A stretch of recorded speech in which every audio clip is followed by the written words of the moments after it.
Je les confirme le chapitre 16 de Dan Dadan.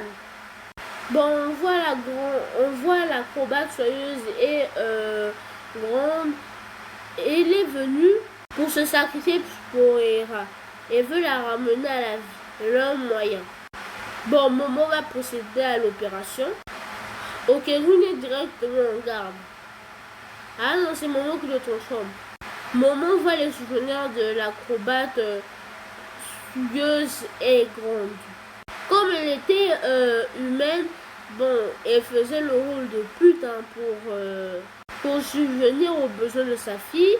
Et un jour, elle a acheté quelque chose à sa fille qui était de tout son argent. Elle devait à des gens qu'elle a, vous comprenez. Bon, ils ont tout pété. Sa fille pleurait, ils l'ont défoncé.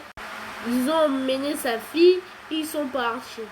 Elle a décidé de se suicider. Elle a dit, moi je me suicide. Et c'est fini. Donc, ça vous rendez compte du con. Tu sautes toi-même. Tu sautes. C'est pas quelqu'un qui te fait sauter, tu sautes. Vraiment, les gens qui se suicident, moi je me dis, les gens qui se font suicider, déjà c'est des gens, ils vont pas tous, ils vont même pas aller au paradis. Ils se sont ôtés eux-mêmes leur vie. Même si c'était quelqu'un qui t'ôte la vie, peut-être que si tu avais fait les bonnes actions, tu allais au paradis. On t'a ôté la vie, ça c'est pas, toi tu n'as pas préparé ton coin, c'est pas toi-même qui voulais te tuer. Non, si c'est quelqu'un d'autre qui voulait te tuer. Là tu n'as pas de problème. Mais quand tu te tues, alors que Dieu nous a fait venir dans ce monde pour faire des objectifs qu'il avait prévus pour nous, toi tu te butes, tu décides de te suicider, tu fais un gros péché, hein, les gars. Il y a beaucoup de gens qui meurent et qui veulent la vie, non? Si vous avez envie d'en finir, allez dire à quelqu'un ou bien allez parler. Il y a des gens qui font ça. Moi, j'ai pas trop les numéros. Je vous conseille d'aller demander un peu de l'aide, quoi. Allez demander de l'aide.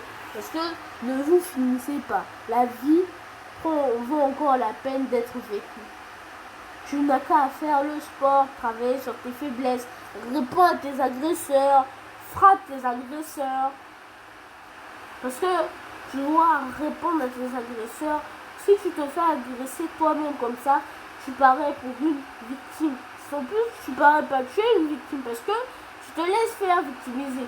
Alors que si tu as des poings, tu as des mains, tu as des poings, tu as des mains, tu as des pieds, tu peux frapper des coups de savate et des coups de poing et tu n'as qu'à t'enfuir au cas où ça va mal. Ils vont arrêter de t'harceler. Même s'ils viennent au coup, tu pars chez la police pour finir le truc. Ou bien tu pars chez le directeur de ton bahut si c'est à l'école. Si c'est à la maison chez tes parents, tu demandes la protection d'enfance. Hein. Si tu as déjà 18 ans, quitte la maison, c'est mieux. Va chez quelqu'un que tu connais, qui va pas te trahir et qui pourra t'héberger au moins pour 3-4 ans. Comme ça, tu auras ton travail. Et ce sera plus un problème, les gars. La vidéo, c'est aussi pour vous dire de ne pas vous sauter, de ne pas en venir au bout. Parce que la vie tu as encore le but d'être vécu. Donc la vie, ça a encore le goût d'être vécu. Si on était immortel, beaucoup de gens se seraient plaints. Surtout les gens qui se suicideraient. Vous aurez fait comment si vous n'avez pas la mort? Vous voulez en finir, mais quand vous allez en finir, vous n'allez plus regretter. Alors qu'il y a des gens qui cherchent à vivre longtemps, il y a des gens qui veulent en finir rapidement. Déjà, frère, arrête, parce que si tu regardes la vidéo tranquillement, tu es sur ton balcon et tu veux en finir, pose la corde ou bien le couteau, tu jettes le couteau et la colle et la corde, tu pars chez quelqu'un spécialisé, tu lui dis tes problèmes, ou bien tu pars chez la police, tu dis c'est qui tes agresseurs, ou bien simplement la protection des enfants. Si toi tu as encore un enfant, là ce sera possible, comme ça tu pourras trouver une famille bien et aimante, parce que je vous conseille de fuir votre domicile. Si c'est un domicile violent, on vous harcèle, on vous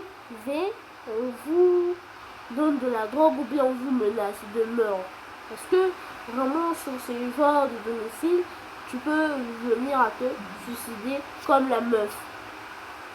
La meuf de Dan Dan, l'acrobate soyeuse et grande. J'ai compris le but de ce chapitre. Le but de ce chapitre, c'est pas pour dire tuez-vous, suicidez-vous, c'est. Non, vous voyez très bien comment la dame est devenue. Elle est devenue pleine d'amertume. Imaginez si on te faisait revenir sur Terre dans l'esprit. Ce serait carrément plus pire qu'un humain. Imaginez si c'était comme elle. Tu viens, une personne t'appelle maman, tu n'as même pas tes souvenirs ou papa. Tu commences à complètement péter des plombs. Il y a des parties de tes souvenirs qui te reviennent. Tu décides de quand même faire des trucs de fou pour la personne alors que la personne ne te connaît même pas. Donc vraiment, le but de ce chapitre, ce n'est pas en finir, c'est de garder un courage, c'est de toujours vouloir aider, même ceux qui veulent se suicider, ceux qui sont déjà morts, tu n'as pas à les laisser comme ça. Tu dis que la personne est déjà morte au lieu d'envoyer des secours. Tu appelles des secours pour dire que la personne est morte. Ensuite, dès qu'ils sont arrivés, le corps va chez les secours et on te pose des questions, c'est tout et c'est tout. Parce que on n'en a pas tous les compétences de faire revenir quelqu'un à la vie. S'il y avait des gens qui pouvaient faire ça contre leur vie, ceux qui se trouvent coupables, beaucoup le feraient. Mais bon, puisqu'on n'a pas tous ce pouvoir, on ne peut pas le faire. Donc, gardez courage à la vie, les gars. Gardez courage à la vie. Tout va finir. Tout ce qui vous plaît, tout va finir. Dieu va faire grâce, les gars. Bon, la vidéo était longue sur des conseils de vie. Plus que ce chapitre était principalement porté sur ça, les gars. Donc, je vous dis, n'hésitez pas à liker, vous abonner, à commenter. C'était Mars.